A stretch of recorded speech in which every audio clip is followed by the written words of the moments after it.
Wa an Abi Qatadah al-Haris bin Rib'i radhiyallahu anhu an Rasulullah sallallahu alaihi wasallam annahu qama fihim fadzakara lahum anna al-jihada fi sabilillah wal iman billah afdalul a'mal. Faqama rajulun faqala ya Rasulullah ara'aita in qutiltu fi sabilillah tukaffaru anni khotoyaya. Faqala lahu Rasulullah sallallahu alaihi wasallam na'am in qutilta fi sabilillahi wa anta sabirun muhtasib muqbilun ghairu mudbir. Thumma qala Rasulullah sallallahu alaihi wasallam kaifa qulta? Qala ara'aita in qutiltu fi sabilillah atukaffaru anni khotoyaya. Faqala Rasulullah sallallahu alaihi wasallam na'am wa anta sabirun muhtasib muqbilun ghairu mudbir illa ad-dain fa inna Jibril qala lidzalika. Rawahu Muslim. Dari Abu Qatadah Al-Haris bin Rib'i dari Rasulullah sallallahu alaihi wasallam bahwa beliau berdiri di antara mereka kemudian menyebutkan kepada mereka bahwa jihad di jalan Allah, iman kepada Allah termasuk amal yang paling utama. Maka berdirilah seorang dan berkata, wahai Rasulullah, bagaimana pandanganmu jika aku terbunuh di jalan Allah? Apakah segala kesalahanku akan diampuni? Kemudian Rasulullah SAW bersabda kepadanya, iya, jika engkau terbunuh di jalan Allah dan engkau sabar dan mengharap pahala dari Allah, selalu menghadap musuh dan pantang mundur atau lari. Kemudian Rasulullah SAW bersabda, bagaimana yang kamu katakan tadi? Kata beliau ya. Dia berkata, bagaimana pendapatmu jika aku terbunuh di jalan Allah? Apakah semua kesalahanku akan diampuni? Maka bersabda Rasulullah SAW, iya. Dan engkau sabar, penuh harap, ya berharap pahala dari Allah, menghadapi musuh dan pantang mundur, kecuali hutang. Nah, saudaraku yang dirahmati Allah Subhanahu wa taala. Memang ya, jihad di jalan Allah adalah puncak Islam ya, yang paling tinggi. Apalagi orang yang berjihad di jalan Allah, dia terbunuh, Bapak Ibu ya. Dia berperang lalu kemudian dia terbunuh, pasti Allah akan mengampuni dosa-dosanya. Nah, catatannya tadi, dia ikhlas, dia berharap pahala kepada Allah ya. Lalu kemudian dia pantang mundur. Dan qadarullah, misalkan dia terbunuh di medan perang tersebut, dosa-dosanya diampuni. Nah, tetapi dalam hal ini bukan berarti ketika dia terbunuh di medan perang, ketika dia berjihad di jalan Allah Subhanahu wa taala lalu lantas hutangnya lunas begitu, bukan seperti itu ya. Tetap yang namanya hutang yang hutang. Walaupun ada orang siapapun itu ya yang meninggal dalam mati syahid atau yang meninggal ketika berperang membela agama Allah, dia berperang lalu kemudian dia tidak pantang mundur, dia berani, dia semangat dan terbunuh pada saat itu, Allah akan mengampuni dosa-dosanya.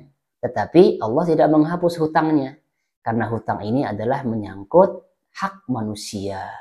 Nah, jadi penuhi dulu ya. Ini berkaitan dengan hak manusia.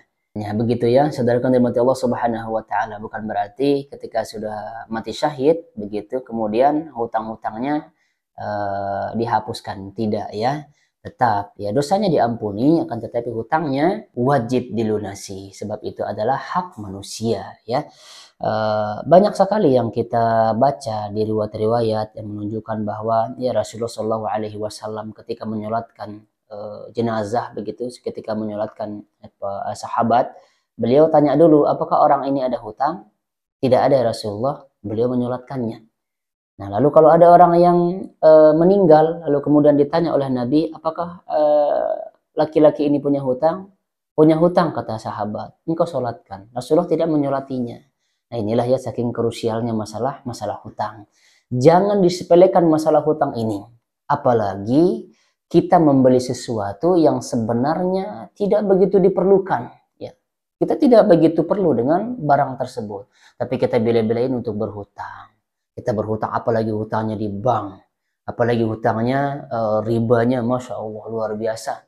Nah, padahal barang tersebut sama sekali kita tidak begitu memerlukannya. Alih-alih karena gaya hidup. Hati-hati Bapak Ibu yang dirahmati Allah Subhanahu wa taala. Jangan disepelekan. Apalagi berhutangnya di bank ya, yang dimana kita sudah tahu Hutang yang ada ribanya itu adalah dosa yang paling ringan, yaitu dosanya yang paling ringan itu adalah sama dengan berzina dengan ibu kandung kita. Nauzubillah ya. Tetapi faktanya terkadang ya tidak sedikit di antara masyarakat yang berhutang ya, sedikit-dikit katanya apa namanya urgent, sedikit-dikit urgent. Padahal hari itu bisa bisa makan hari itu. Buat besok pun bisa makan. Nah, tapi dia membeli sesuatu hal yang padahal hal tersebut tidak begitu diperlukan. Jadi hadis ini yang menunjukkan betapa besarnya perkara tentang hutang. Jadi jangan dianggap remeh ya hutang ini. Orang yang berhutang ya terkadang itu disebabkan oleh mata kita terkadang ya. Yang tadinya kita pas-pas ya, kita bisa makan, barang-barang kita juga di rumah alhamdulillah terpakai dan yang lainnya begitu. Nah, terkadang mata ini yang membuat nafsu ini tergiur ya untuk berhutang. Ya, alih-alih cicilannya ringan. Karena dia katanya mampu membayarnya sebulannya itu 20.000 misal atau 100.000 sebulannya. Dalam jangka waktu kapan? Oh, jangka waktunya panjang. Padahal ribanya sangat besar dan dosanya juga sangat besar. Ya, sekali lagi saya katakan tadi itu disebabkan oleh mata kita ya. Mata. Coba kalau kita tidak melihat tetangga, coba kalau kita tidak melihat mobil-mobil pengeluaran baru misalnya. Kita tidak melihat baju-baju atau pakaian-pakaian yang baru, yang style-stylenya baru, atau rumah-rumah baru dan yang lainnya. Karena itu disebabkan oleh mata kita. Ya. Itulah yang membuat jiwa kita ini tidak puas dengan apa yang kita miliki sekarang ini. Nah, dan itu juga salah satu fitnah daripada manusia itu sendiri. Mereka tidak akan pernah puas sebelum perutnya itu dipenuhi dengan tanah. Artinya ketika dia sudah mati, maka pada saat itu dia menyesal.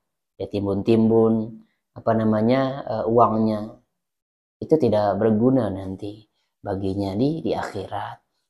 Bahkan ketika kita baca ya di Al-Quran, orang-orang yang sudah meninggal itu yang ada di kuburan itu mereka menyesal, mereka ingin kembali ke dunia hanya untuk bersedekah, begitu ya.